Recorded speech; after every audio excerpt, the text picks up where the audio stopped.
ఏమండి, చెప్పండి. మీ క్లయింట్లకి ఏమైనా పిచ్చా?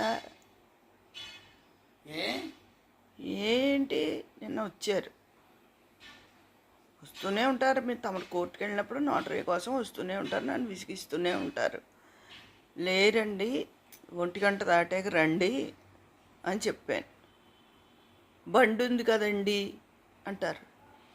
బండి ఉంటే కారు మీద వెళ్ళారండి అని చెప్పాను. బండి ఉంది కదా అంటే చాలామంది వేస్తూ ఉంటారు ఈ ప్రశ్న. అంటే బండి ఉన్నా మీరు ఇంట్లో ఉన్నా నేను ఏమన్నా లేరని చెప్తానా? వాళ్ళకి ఏమైనా పిచ్చా? లేరు అంటే వెళ్ళిపోవాలి. 1 గంట వాళ్ళు వచ్చారు. ఏదో యాంగ్జైటీగా అర్జెంటుగా చేసుకెళ్ళిపోదాం అని వస్తారు. వాళ్ళు ఏవో పిచ్చి ప్రశ్నలు వేస్తారు. అలా అని మనం అనుకుంటే ఎలాగా? అయినా నా క్లయింట్ని ఎప్పుడు విమర్శిస్తుంటారు. విమర్శించడం అంటే వాళ్ళు అలాంటి పిచ్చి ప్రశ్నలు వేస్తుంటే అలాగే విమర్శిస్తారు. మరి నేను ఏమైనా దాచు